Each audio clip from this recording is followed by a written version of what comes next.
ستارے زمین پہ دھڑام دھڑام کر کے گریں گے. وَإِذَا الْأَرْضُ مُدَّتْ زمین بوریے کی طرح سے لپیٹ دی جائے گی. وَإِذَا الْجِبَالُ سُيِّرَتْ یہ بڑے بڑے پہاڑ ہوا میں کپاس کی طرح اڑتے پھریں گے.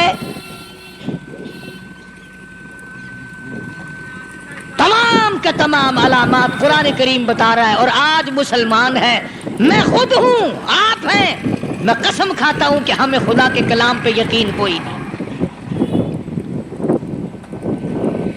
اگر یقین ہو پھر یہ غفلت.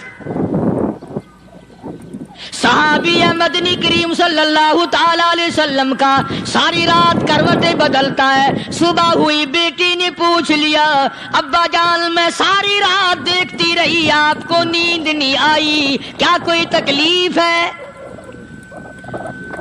دیکھنے والی بیٹی کے بھی قربان جاؤں، بے چین ہونے والے ابا کے بھی قربان جاؤں. آخر بیٹی بھی جاگ رہی ہوگی تبھی تو دیکھا ہوگا. کہنے لگے ابا میں نے ساری رات کروٹیں بدلتے دیکھا، کیا بات ہے، آج نیند کیوں نہیں آئی؟ فرمایا لختے جگر او نور نظر، او میری بیٹی کل قرآن کریم کی ایک آیت سن کے آیا ہوں، ثم لم یتوبوا فلہم عذاب جہنم ولہم عذاب الحریق.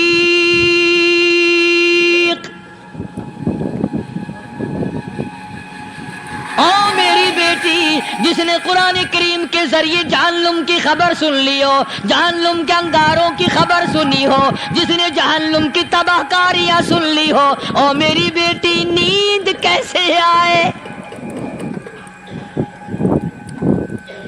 کیسے نیند آئے؟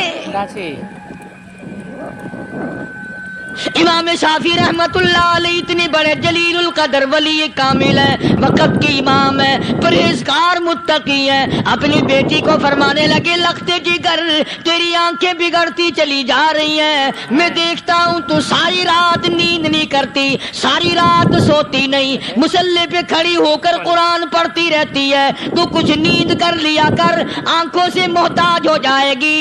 عرض کرنے لگے ابا جان نیند آتی ہے، بستر پہ لیٹ جاتی ہوں، آنکھ لگنے کو ہوتی ہے، فوراً میرے دل میں خیال آتا ہے شافی کی بیٹی تو نے تو بستر سنبھال لیا، صبح تیری نہ معلوم زمین کے اوپر ہوگی یا لاکھوں من مٹی کے نیچے ہوگی.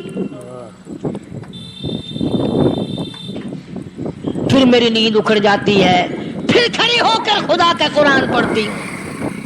وہ ساری رات قرآن پڑھا کرتے تھے، اور بدقسمت قوم تمہیں صبح اٹھ کر قرآن کا سپارہ پڑھنے کی توفیق نہیں. اے مسلمان پر قرآن کا دیدار نصیب نہیں، قرآن کی زیارت نصیب نہیں، گدھے کی طرح کھاتے سو گئے اور گدھے کی طرح صبح اٹھ کر کھانا پینا شروع کر دیا. تو رب کے کلام کا اتنا باغی کہ تو دیکھنا پسند نہیں کرتا.